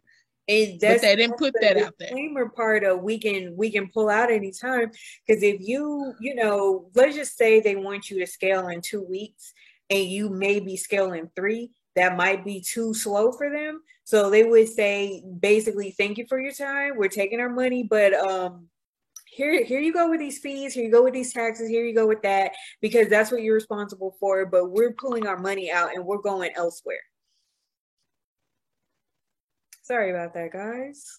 Yeah, but and they can change the rules at any time, or that's where they say, oh, we're looking for you to scale by 2 weeks instead of 3. But no worries, because that's still rapid. What we're gonna do is increase the funding amount. We got you. Mm-hmm. So you're gonna have all those taxes, and you don't know at what stake of how many percentage of their company they're gonna get. And go back up, Brittany, where you says, in many but not all scale is achievable through the use of technology, including reaching a large number of customers and or delivering its product online. Being a software internet-based product, being physical product that can be scaled up through increasing manufacturing. In other words, if your business flows in a scalable model, they went ahead and just go ahead and tell you, cost per customer won't increase even if you gain 100 customers overnight. See more examples below. So it goes into the different, what they're talking about, the software and download, online content and curriculum, the, the Bank in Switzerland, their encryption services, e-commerce, line production, franchising. They're telling you that there because these are the companies that they're looking for. But what about over here when they basically tell you, they tell you this is a grant. They tell you it's a grant program official rules. But then down here, they tell you that not a grant, what they're looking for. But if you don't, like I said before, if you don't do your research and look into what these definitions are, you're going to think just by the surface, oh, it's a grant. Oh, this is $25K. I don't have to pay back. That's how they get you. And you didn't break down the scalability. They told you in here, and the more you go, they're outlining even extensive of what they're looking for. So they pretty much told you. So you're like, well, then I really don't qualify based on that. So this will be a waste of your time. Now, Brittany, go to the point, because I didn't bring it up and I told them I would, where it give the ethnicity. Give me 1 second. I just saw this and I wanted to make I wanted Okay. to make a quick point. So it says something about nonprofit. Okay, maybe not. But this one said for profit. So here is the question of it, are nonprofits eligible for the grants? And it said no, they're not. But my thing is this, if you already put for profit in there, everyone knows what a for profit is. So to me, that's a little confusing and still a play on words because they want to know if you're paying attention. Because up here, they did say it. They did mention for profit. It's right here, be a for profit company. But if you don't know what that means and you don't understand the difference between the two, that's also where they get you. But you were go ahead, you were saying something, I'm sorry. Go back to the top where it was saying, like where you said nonprofit and it says women of color, go back for profitable business, and then it says a minority business. Right here. No, it had like the different ones outlined where it says you have to be requirements, a profit business, a woman of color. Oh, this would be this background information. This is what they're asking you for, and it was like 50 something questions. But is this the one? I think. I want you to go back where it says the requirement. So you have to be a minority business, black or women of color, woman owned, those requirements. All right, guys. They said that. No I want to. founders of color. So I think it would have to be up here. I think it's right here where it says so. Right here where it says the president Yeah, or yeah. So it was there, but you had just left there. So, in other words, guys, you have to be a minority owned, a woman minority owned business, right? And well, let me clarify. So they said you have to be Black or Latino, woman owned business, and you can be what they say, like at least 1% of that, like in your company's like, or 50% of your company is minority owned. So let's like if it let's say me and I have a friend and she's Caucasian or whatever, but we're 50% business. Well, we can still go after this alleged grant here because of me being 50% minority owned, right? Or let's say again, like I made that analogy of if you're married and your husband is company is geared for men in construction, but yet I'm 50% owner, we can still go after that grant. But remember, it says Black or Latino. Okay, so that's key. Now go back down, females, founders. And I have to be the founder of the company. It's just like I can't be an employee, I have to be a founder. So those are key. So go down, Brittany, when it says the background information. I want to teach you guys a little something when they start saying this stuff that if you didn't know.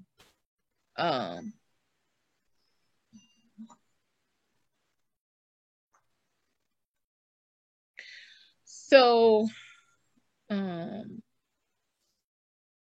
where it says like he's Asian, oh, is this one. yeah. So what race do you identify? Select all that apply, right? How can you be more than one, but more than three actually?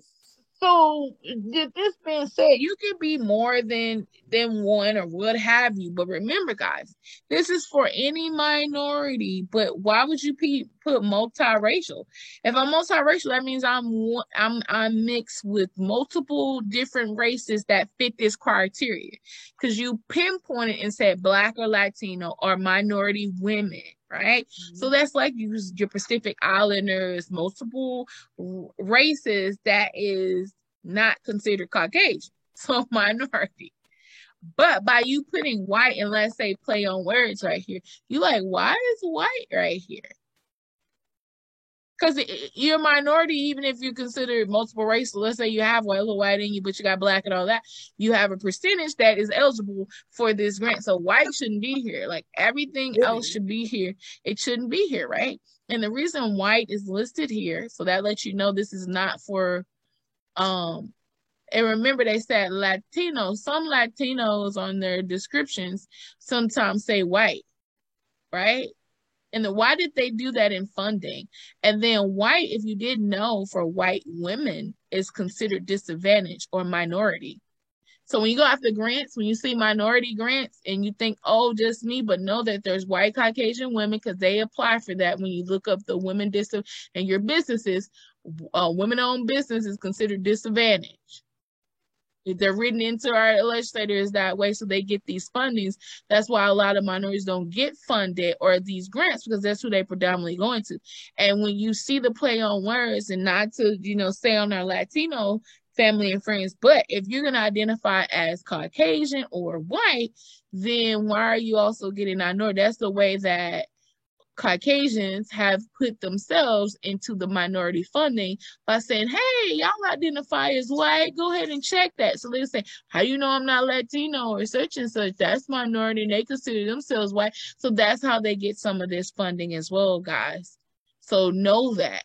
So when you're thinking you're getting funding for you, half of it is gone because of that.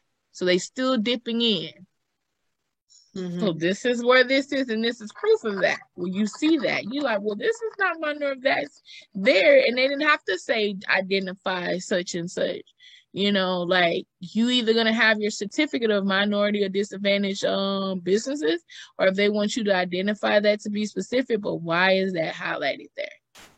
And then why did the definition at the top say highlight more than one? You don't have to do that if that all apply.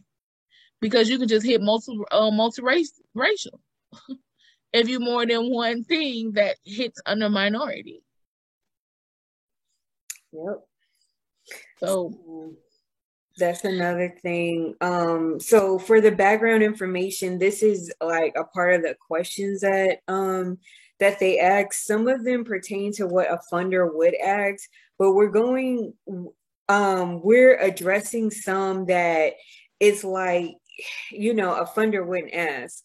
So number 4, it says, if selected as a grant recipient, these are their words, this is not a grant, are you comfortable with Bank in Switzerland and their associated, who they're associated with, following up with you to understand how you use the grant and its impact on your business? And remember, guys, that's what we told you. They already told you that you're going to do that anyway. To even be considerate that's another waiver. You got to give that consent that they can do that. That's another waiver. Then you have to do another waiver that says that you're not liable. You're liable and not them for anything that happens with this grant, these taxes, all of that. So those are 2 waivers you got to sign, but they tell you got to make sure you get their consent before you can say anything with their company and their likeness or whatever. And of course, they're going to tell you no if they scam you. So it sounds like you have a choice in this matter when you really don't, but that's what because if you just went through this application and you read the terms and conditions later, you would be like, oh no, what did I do? But because we did the reverse, we read the terms and conditions and the frequently asked questions. This is what it is. So to be honest, you can't say no. Right. And they give you they give you the 48 hours, people. They give you the 48 hours, to make your decision. That's kind of like their loophole, because like I said, if you were to sue them and it's been past the 48-hour mark, they're going to win their case, because that 48 hours gives you a chance to say, you know what, I'm good. I don't need it. But if you continue on and then you're like, oh, they're trying to take advantage of me and my company, I'm going to sue them. You just messed up, because they have your affidavit that you signed. They told you where you were responsible for everything. And whenever you go before the judge is like, not sorry, but they win because they told you everything. Everything is right here. They told you Yep. what they were going to do, and you signed off on it. So we go in favor of them. And even if you pull So, this up, even how we're just dissecting this is how they're gonna dissect it, and they're gonna say you didn't read. mhm. So pretty much they told you they're venture capital. They said you had to be comfortable to be with the venture capital investment. They told you they're a variable investment. When you look up what that is, that means they can get a high return on their investment and equity in your company with, and they have now say so in your company. We read the definition, so now they can tell you how to do your company, and they got higher stakes in your company. And when you start spending, because you may say, yeah, and I got the 25K, and then you start spending and not knowing, or they promising you more to push product, because remember it says it's a high return on investment, because they usually give you a high above average investment so they can get above average return, guys. Notice that your company's really good and it's a software that they like, ooh, this is gonna really bring in money, and they putting that money in there, more than 25K. They're like, oh, we said 25K, but we know what? We like your idea. We're gonna give you a little bit more because we see the potential and gonna push it. And you like, whoa, yeah, great. And then they're like, okay, this is how we're gonna do it. You excited? And then you start spending that money, and they're doing that. You gotta pay the taxes. And so pretty much whatever your profit is, you gotta pay in taxes. Mm-hmm. If you got a profit, they don't buy you out and say this is what we're doing, because you don't longer have to say so. Remember, and they get equity, and you don't know how many investments, because they said parties or agencies. Excuse me, agencies, that mean more than one, and they're already a company of two. The person who's putting this out there in the bank, and so how much are they getting? So guys, keep that in mind. Read is fundamental. Knowing that and reading between the lines what people are saying, because they got you with that minority, that 25K, and pretty much it is not a grant. It's not even a loan. Yeah. So It's an investment. it is an investment, and you may have to pay taxes on. So here's I know me. You will that, pay taxes. That's why they told you you're liable for taxes. Guys, this is the stuff I laugh at this. This is sad. you may have to pay taxes because you may have 48-hour loophole. got out in 48 hours. So that saved you. You don't have to pay taxes. Congratulations. But this is another big indicator for me. What is your gender identification? The funder does not care about this. They don't care. They're not going to ask you this. But what they will do is, whenever they're doing a grant, they will specify who their target audience is, like I mentioned earlier.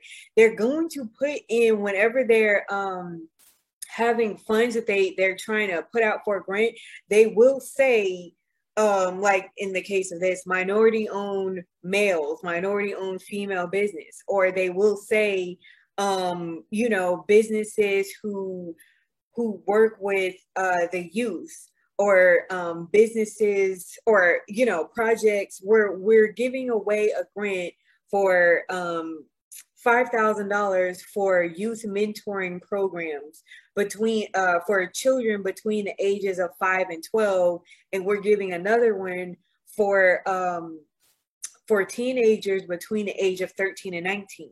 They're going to say all of that. They're not going to ask you what your gender identification is. They're going to specify in the details when you go through the grant, and when you go through and see how much they're asking. So, and of course we went through this one already, so I'll bypass that. Yeah, and guys, this is also a way to market to you again, because to target market you with marketing, because you've already said this grant is alleged for minority women, so women founders. So you don't have to ask me what's my gender with this. If I put something else, and when it comes to funding, and I'm not who I say I am, then I don't get the money. Of course, according to you, your qualifications, which you really didn't ever say as official rules, because you said that can change at any time, that the bank have to their sponsor who's give. So my thing is, who's giving the money? The sponsor.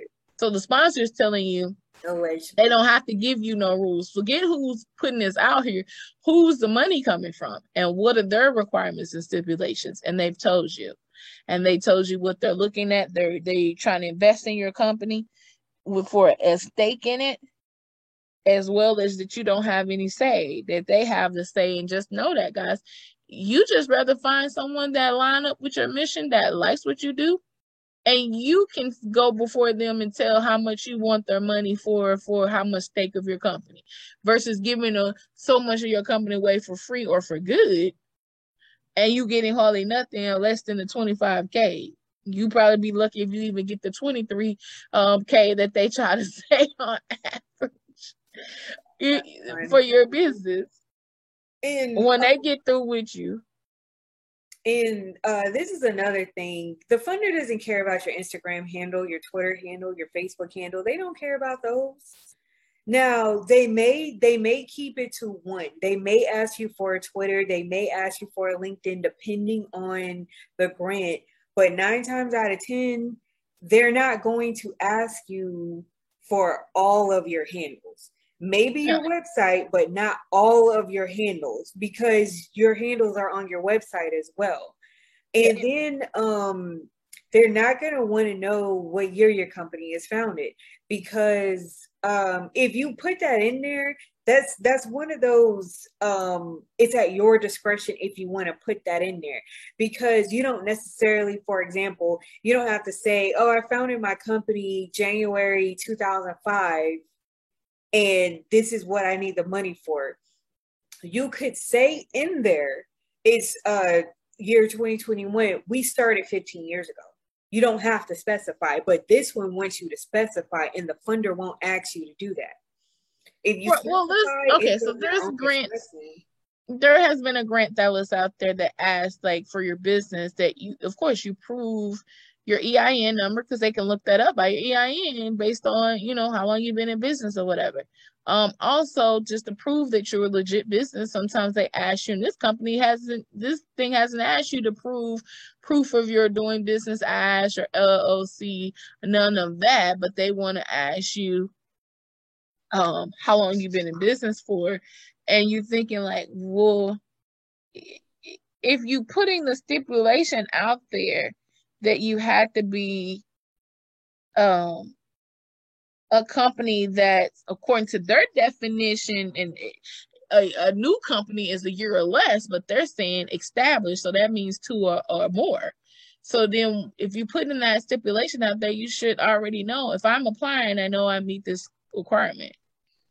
So it's kind of like an oxymoron of them going back and forth, saying one thing and changing it. That's been a lot through this application, as you see, saying one thing, make it appear another to cover up something else. Because if you got to keep covering up stuff and saying, hey, this, and with the legal, you just rather find a group of investors that would you invest for X 10% in my company to do X, Y, Z, and you get and then dictate how much right of say do they have to say. Maybe they can do on marketing that they have more say, but not as how you run your daily operations. Like, you can outline those terms versus just letting somebody come in, overtake your company because they gave you some loot, some money. So guys, you gotta know everything that glitter is not gold, to protect yourselves out here, even with this money that's out here. Just like people was going crazy with the PPP loans, like, oh, this and this and this, and then they getting caught up. Don't get caught up with the grant scene either.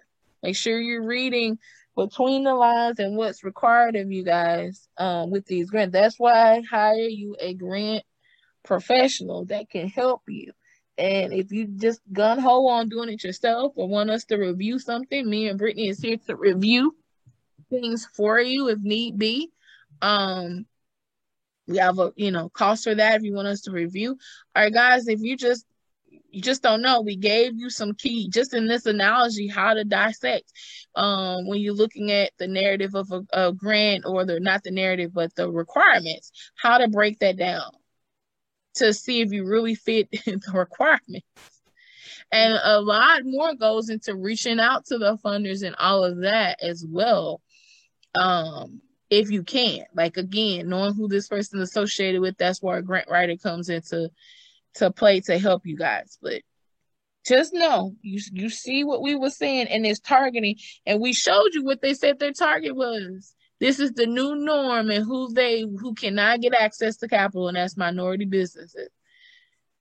And you see what they're doing to take over the decisions of your company, get however much equity, because they didn't specify, but we know that's what they will get if they invest. And they saying they can change the rules up at any time, and you are liable for taxes and anything that they do, what they give you. And so you don't know what that profit margin, if you have that. So they pretty much taking over your company. So be careful. Right under your nose. And who's gonna believe the disenfranchised? We know how this goes. If you got money, you see how they already setting themselves up legally to win. So guys, keep going with that business. Do crowdfunding. Get like-minded people, partner with other businesses where y'all can take care of some of that responsibility with profit and costs. Yep. You better off doing it that way. Also, just to kind of wrap up here, where it's 38 and 39, it says 38 is, what is your business biggest obstacle or challenge in your business that your business will face in 2021? The funders not going to ask this because they technically don't care, because this is what your budget sheet is for. They're not going to ask you any obstacles. They're looking for a pain point that you can address. And they're also looking for how persuasive you are in that urgency. Like, why must they fund your organization or your project or your program? Why must they do that? So this is pretty much, this question here is irrelevant to a funder, because they're not even looking at this. They're looking more of how many people you can service. If you service in your first year 10 people, they want to know by your second year, can you double, triple, quadruple that? By your fifth year, would you have like over 100 people? That's something that's more or less what the funder is interested in. Guys, when she say that, they're really not looking for that, because I can see that. On the other end, if you ever review grants, you can see those holes in your stuff. What is your obstacles and challenges going to be? That's why if you tell me I need $30,000 for this to do this, well, I know based on your budget that you're not going to be able to do that based on what you said in your narrative of your grant, that you're saying, hey, these are the people that I service. This is what I did this year, and this is where I am with my budget. I can see that this is going to be a challenge. Or I can see, yeah, you haven't maximized that. You just need this push to get this funding to really service your area. So I can see that in your budget. So I don't necessarily have to see that, because at the end of the day, it's all about numbers with growth and success in your business. So, and I'm guessing that that's what they wanted to see here. But they just plain out told you that. Or the business obstacle, because really they don't really care. All they really looking at, they're not looking at obstacles. They just looking at scalability. Did you make a profit within this month? How fast can you do it or turn around another profit with what you have already done? That's all that they're really looking for. So I don't know, like she said, I don't know why they would really tell you this here, because that's not what they said that they're looking for. Again, what an investor would look for, not a funder. Yeah. And even then they didn't even really say that, because they just looking for profitable things. They didn't say like what challenges your business with. Who cares? A lot of businesses maybe having legal issues with this, but they still get a profit. Like, oh, my company, we don't get this done. And again, you may say, I need this $25,000 because we need to pay for expanding. Or I need to get this up to code with the fire marshal in this location. So we really need this grant for this so I can focus on more expansion. They might know, what we going to put this in is we see this product is doing X, Y, Z. So we going to put this here and go after that. Forget the fire marshal about to shut you down. We just need to do this to scale, and then you can do whatever you want to do with that if you have enough, if we don't take over. Mm-hmm. So again, and if they're looking for your Instagram, some grants will ask for your Instagram with your followings to see how many people you are really impacting on what you said and the need base. Because you can use that as, hey, look how many people wanting my services. If they're saying we need your service, this and this, and how many based on people following me. So I need to expand.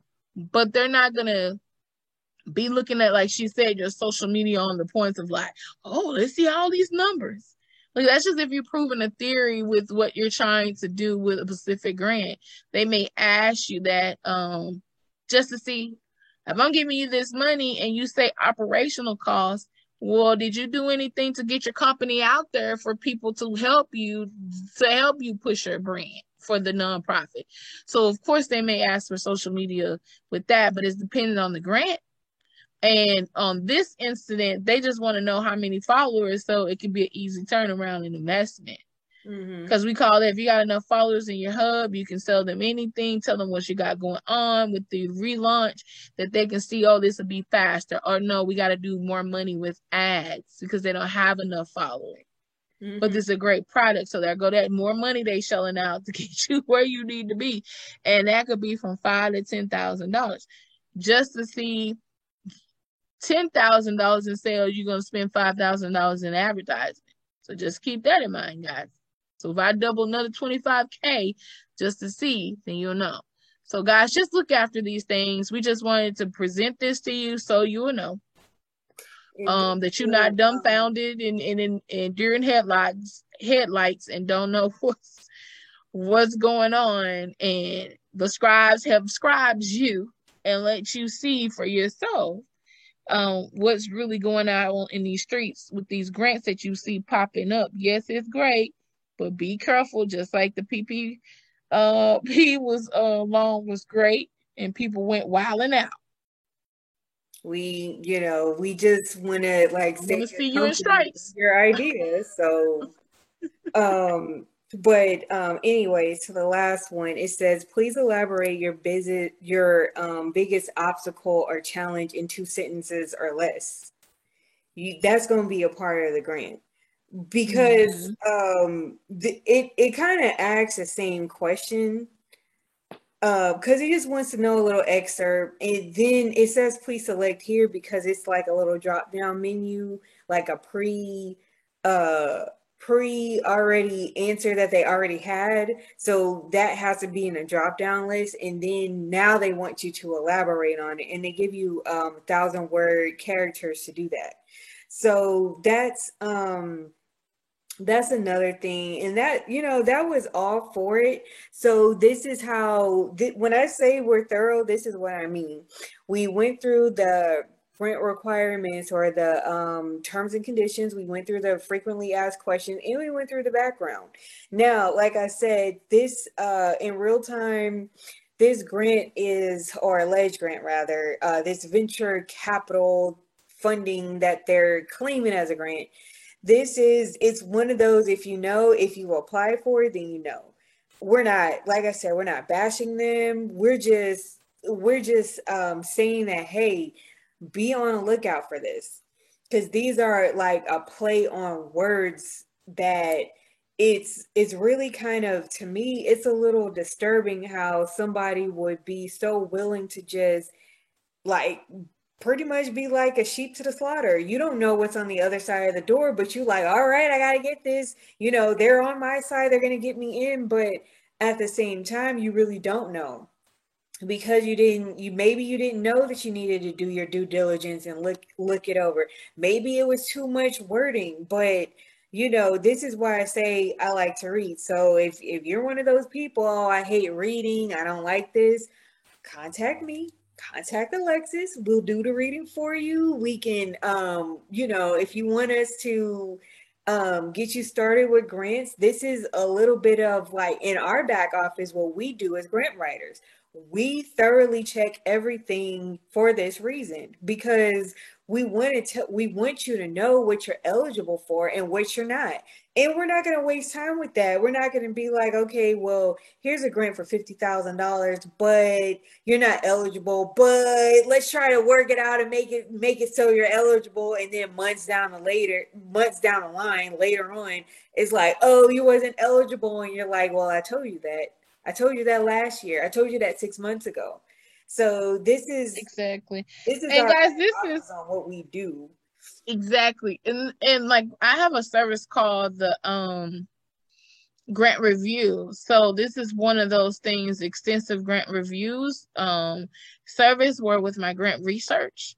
So I do review your grants, but this is what we call extensive. This is going asking the founder questions, the grantor questions. We're going through all of this more extensive and have more than one, like Brittany and I, because it's good to have more than one eyes to make sure. And that's a part of making sure, because that competitiveness.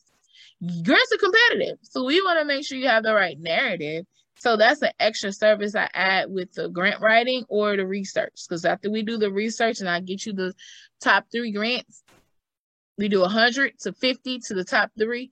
And then I take those 3, reach out to the funders, have them have meetings with you to talk, as well as your organization, as well as we go through this process that we understand to give you a higher percentage of winning the grant. Again, like there's certain key points and sometimes they're not. So me and Brittany work close together. So again, if you're in this situation, and Brittany does this with her a la carte packages as well. So guys, we add that in there. So, and we love working together as well. So reach out to us, if you need help with this. I would put this in there as well. This is, I'm almost there, guys. Almost there. But this is what they teach us, because pretty soon, on top of this grant writing thing, I will be a certified paralegal. So this is one of the things that they teach us in class. Look, relook, read that document over and over and over. If there's any discrepancy with this document, notate it.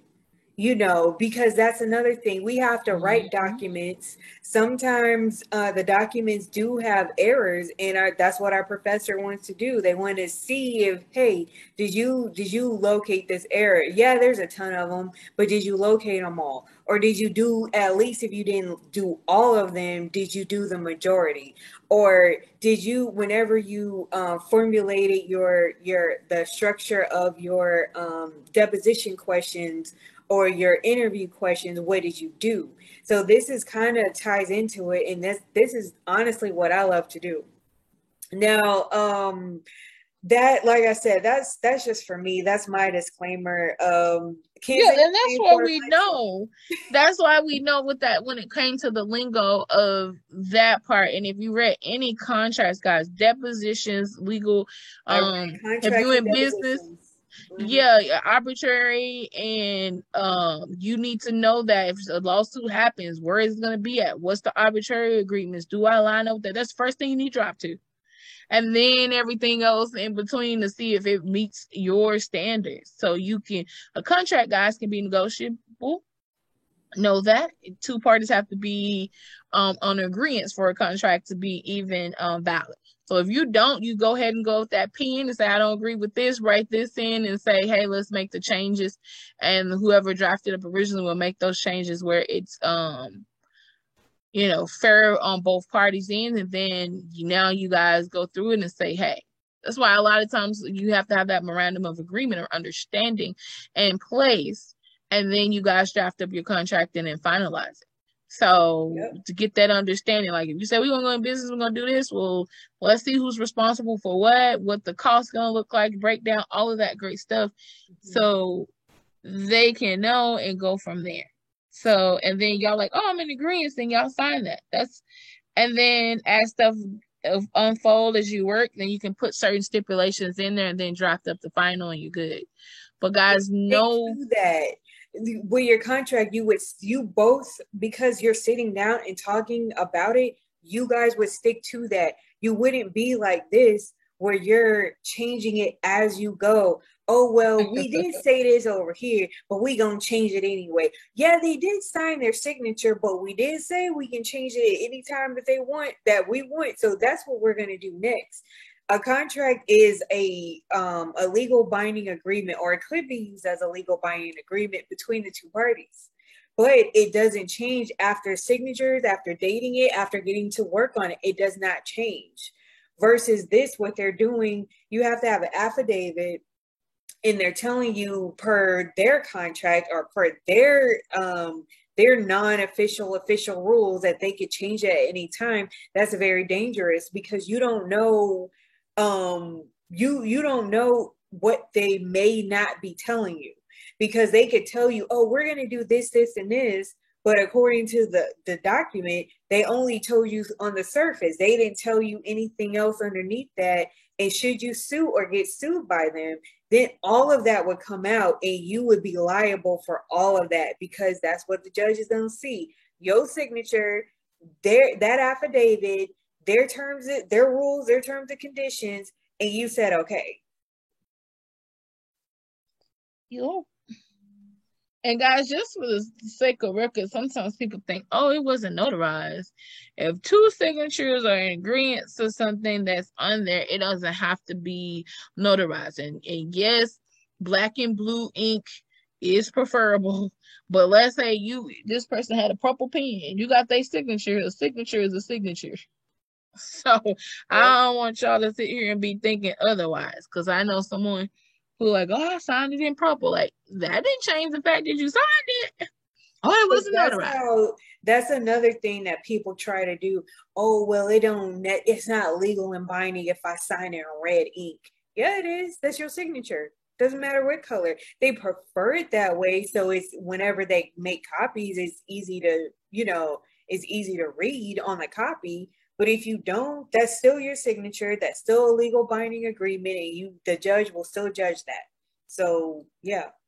Yep. For all you people, now notary just enforce it even more so. But if not, it's still enforceable. It's two signatures that two people came into agreement, as long as it's dated and signed. Because one of you guys are a witness, and that's what a notary does. A notice is like witnessing that. You're witnessing that the notary signs it, just like they're witnessing that you sign it. So you would, if you don't have a second party, like of another party to sign it, and you should, because it's a two-person contract, then that's kind of what the notary would be sort of for. So that, okay, you sign this and they watched you sign it, so they're signing it. But other than that, yeah, a notary would basically enforce the two-person signature. But you both, when you sign the contract, are witnessing each other sign the contract. And that's the same, even if it's electronic, like HelloSign or DocuSign. You may not be physically there, but it's the fact that they signed it, and right underneath them, you signed it. So and even better with, like you said, with DocuSign, because I have to send it to your email. If that's legal, your email, and they choose such and such, send that to.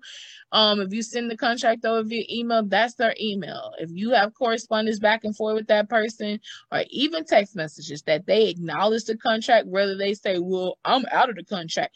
If a person acknowledges that they're out of a contract, that means they're in breach. Because if this contract is binding for 7 years and you pop up a message and say, well, I don't care about this contract, I'm out of this contract, that's not how a contract works. So you just acknowledge the fact that you're aware of the contract and that you breaching it.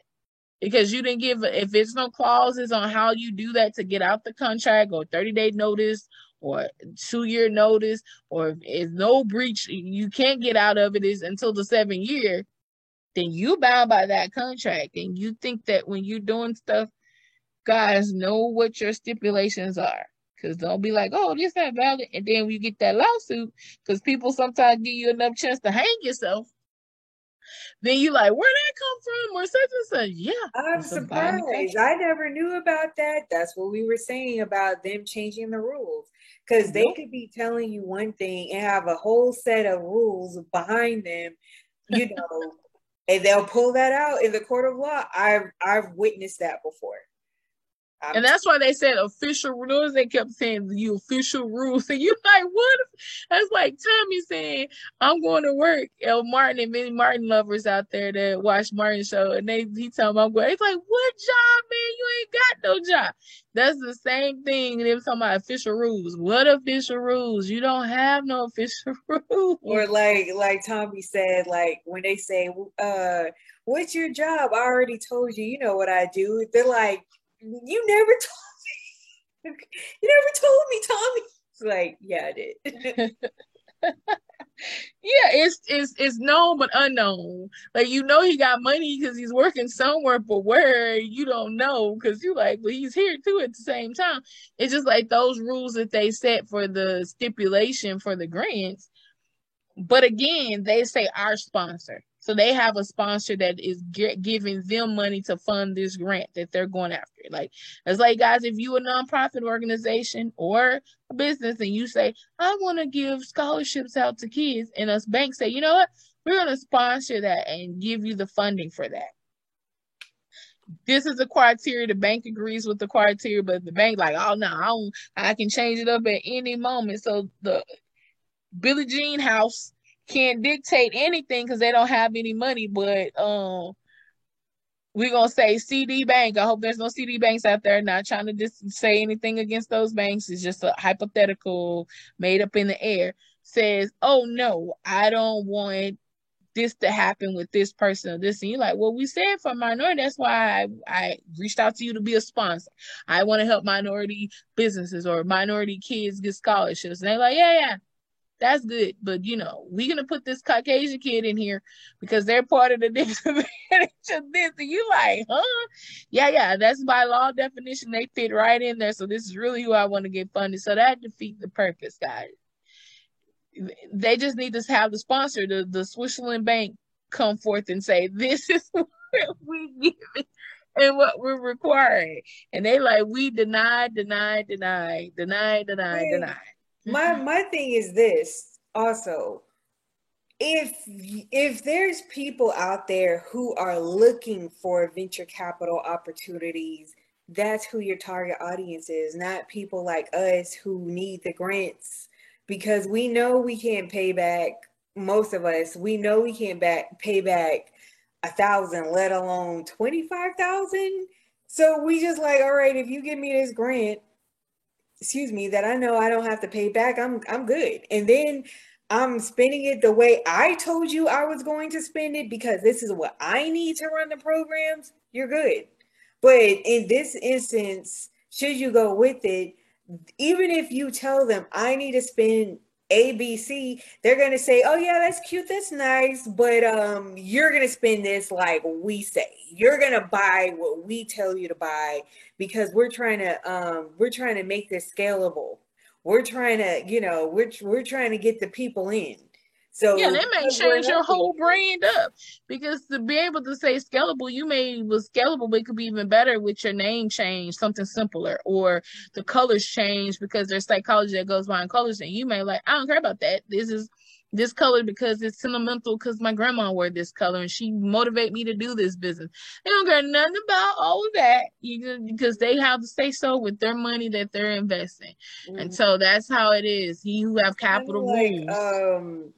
Growing up, that's what my mom would always say when I was like, Mom, buy this. Or, oh, McDonald's. Oh, or no, it was Wendy's for us. It was Wendy's. Oh, Mom, take me to Wendy's. Well, do you have Wendy's money? Well, I guess you're going to eat whatever's in the refrigerator. Yeah, because you're going to get whatever I put out there and tell you. And you, just like the bank, you can't tell a person who's giving you money that you have nothing, what they're going to get in return for their money for helping you out. That's just how that goes, guys. And it's sad to say. But again, you're not out here trying to do, it says who, it lure you in by saying who may be open. Remember they said who may be open to venture capital. Then at the end it said basically you need to be doing venture capital and let me invest in this. Like that's what I wanted to show you guys, the contradiction between the terms and conditions or grant requirements and the frequently asked questions, because they're basically kind of, patting you a little bit. Oh, if you have an idea, if you're a new company, yeah, we can take you. But then on the frequently asked questions, as you saw, no, you need to be already in business. You need to be scalable. You need to have this in the first place. And they don't take nonprofits, but that's the grant. They do help nonprofits, just like they help for profits, just like they help small businesses. But there's grants out there for that covers all of that. And me, Lexus, your girls, we got you on that. We know we know where to find those. So if you contact us, oh, I got a small business, we got one for you. If if you're trying to start logistics, for example, we got something for you. We got something for everybody. But at the same Even time, if you're going after contracts, like if you're going after government contracts in your yeah. business, so, we do that as well. So we do that. So we really literally can honestly say that we have grants for everyone. And it's just one of those things. If you had something that we never heard of before and you telling us, oh, I know there's grants out there for that, then yeah, we would want to look and see before we say, nope, there's no grants, that doesn't exist. You lied. We're turning you away. No, okay, I never heard of this thing. But if you say there's a grant for it, okay, that puts me to the challenge. That puts me to the test. That makes me get out there and find it, and also spread the word like we are. Like, hey, did you guys know that there's grants for this thing that was non-existent, but it exists. It actually does. And here's how you can, here's how you can do it. So just to wrap up, that I'm glad we had this episode because like I said, that's what we do. We put you on game. We scribe you to this because this is not something that we're out here just calling ourselves grant scribes. We're not out here just saying that we know the ins and outs how to write grants. As you can see, this is something in our back office that we do. If not me, then Alexis. If not Alexis, then myself. Or if not us as individuals and us together, because we do partner on projects from time to time. Because if I don't have one part of the component and she does, that's where we partner. But other than that, yeah, guys. And we have a team. Remember, I told you this is a team sport. Other grant writers out there, our mentorship. So you always should have a mentor in the background helping you. I don't care how far along you are. That's way further than you, because things may come up that you didn't know. Like, you always need that advice with someone around you to continue to grow in your skill set, your craft. And we take pride in that. And that we don't like when people try to take advantage of people, and that it just boils our blood when we seen this and we say, that's our next podcast. We're going to talk about this. I was just because we got to help our people. Like, come on. Because that's where they're targeting minority businesses. And think about it. You don't have, like they mentioned it. It's like they're laughing like, yeah, you don't have enough capital. So come on, let me do this. You don't. Let me help you. This is what we're really looking for. And they don't really tell you in the beginning, because if you're a service, like, they don't say certain software and things of that nature. They just hint to, so you're getting your hopes up. You're out here searching. Times are hard. Businesses are getting hit, and that's why these grants are out here with the COVID grants and these other grants to help businesses, right? To help position you. But at the same time, guys, be mindful and watch, like scriptures say, watch as well as pray. Watch out for these details. Don't always think everything just like, oh, he put this in my lap. But, read, people. Because the saying says, if you want to hide something for, put it in a book. And, you guys are not reading some of these things, or people just, capitalizing on your disadvantage or the lack thereof that you may have. And there's grants out there that can definitely help you, that are for businesses that really is going to give you what they said they're going to give you, and you can meet those requirements instead of venture. But now you know how to spot a alleged, air quotes, grant that is venture capital is funding, is hiding behind a grant, that sheep and wolves and sheep clothing type thing. So now you know what to look for. keywords, how to dissect, and we'll go and do a workshop, guys, as well on this, how to really take a requirement or for a grant and how to break it down and begin to do your narrative. And we tell you how to use that to your advantage because we said this, grants are competitive, right? So if you can get something from the narrative that they already give you, the narrative that the funder has for you, and use that to your advantage and put it in your proposal, that's one way that you win. So yeah, we can tell you how to do that. We do it all the time. Hey guys, we do. Okay, that's why we scribing y'all on game. So I'm your girl Lexi signing. Oh well, let me give you my handles. So of course, guys, You if you want to remembered, I'm find, so proud. yeah, but I forget all the time because to me, when I do this show, that's important. But really, when I do this show, is to get this information out to those who don't have the opportunity or want to learn about grants or just lost in the sauce and need some help and guidance. So that's really more important in a sense, but I do love what I do, guys. And if you want to patronize my business, that's a blessing, or me and Brittany's business, or us together, that's awesome sauce. So my contacts is, you can reach me by grantsbylexi@gmail.com. Again, that's grantsbylexi@gmail.com. You can find me on Facebook and Instagram at Grants by Lexi. You can also find me on LinkedIn at Grants by Lexi, as well as my website is grantsbylexi.now.site. This again, grantsbylexi.now.site. Guys, and if you have questions or comments about this episode, want to see more things on the episode, workshops that you may want to see from us, please hit us up at ladygrantscribes@gmail.com. Again, that's ladygrantscribes with the S at the end at gmail.com. So put your inquiries there, or if you want us to review something, a grant, please hit us up there as well. Again, I'm signing off. I'm your girl Lexi. Thank you for tuning in. Just know that you're great. Know that there's opportunities out there. Just use wisdom, guys. So I'm giving it over to Brittany. Yep. So my turn. So for Write the Vision Plainly, that's all my handles. It's the first letter of each word. So write the vision plainly. My phone number, like call me for consultation. The first 15-30 minutes are free, and then after that it's an hourly charge because I charge for the hour. That's 346-291-4592. That phone number again is 346-291-4592. I am on Instagram and Facebook at WTVPLLC20. My website is also a now site, so it's WTVPLLC.now.site.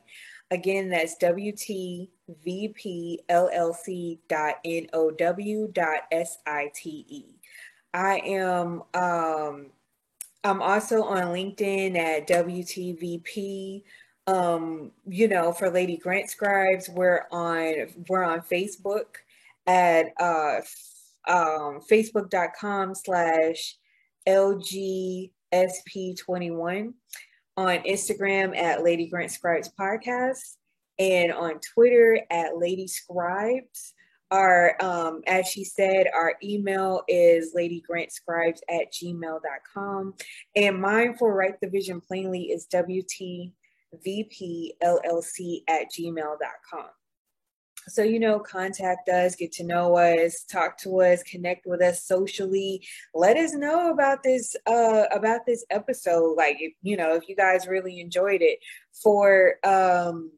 For audio listeners, if you're listening to this just on audio only, we're actually going to put the video on our YouTube channel for Lady Grant Scribes. I'm gonna put a snippet of it on mine for my Grants channel. But yeah, just find us, locate us, notify us, and you'll also see the snippets on our Facebook and Instagram. And also we have if you didn't know, we have Lady Grant Scribes Facebook group. The link for that would be in the description post below. Also, we do have our accelerated grant workshop that's coming up on the 18th. That's in 3 days, guys. So we can't wait to see you there. So, Yep. register at Eventbrite. If you payment options, we still have the floor open for payment options. Email us at ladygrantscribes@gmail.com for that. But to pay full price, go through Eventbrite. And also I think that's about it. Is that it? Yeah. Yeah, did you do our Twitter where you can find us at Twitter? Yes, at Lady Scribes on our Twitter handle. Yep. And so, guys, I forgot to give you guys my phone number. It's 214-994-9452. Again, that's 214-994-9452. I think that's it, guys. You have been Scribe. Appreciate you tuning in time after time. You guys are awesome. I speak prosperity over you, continue blessings. Be well, guys. Don't forget to have the Money Matter talks with your peeps. And share the wealth. Sharing is caring, so please share these episodes. Share. That it be a blessing to other people. We told you can stalk us now. We told you. So we gave you permission to stalk us. So y'all need to be in our DMs like, hey, what episode you got going on next? Depending on about grants only though. About grants only though. A little disclaimer about grants only. Y'all are welcome to stalk us. Let me specify because I don't want y'all to be like, you said stalk you. Grants only, guys. Yes, about grant stuff. Now I don't need you to be going on about, so I saw you, I saw where you live. I was at the McDonald's that you just left, and I saw you at the Ross around the corner. I'm gonna be like, all right, no, that's not what we mean. We mean for grants only. We mean on our socials. Hit us up, make a suggestion if you have any like comments, concerns, like if you have topic for our next show, then yeah. Or if it's not the next one, it's going to be a topic discussed, then yeah, we would love to hear from you. But please keep it to grants. Please, thank you. Thank you. We're signing out. We love you guys. All right. Deuces. Bye. You've been Scribed by Lady Grant Scribes. Tune in every Friday at 7:30 p.m. Central Standard Time.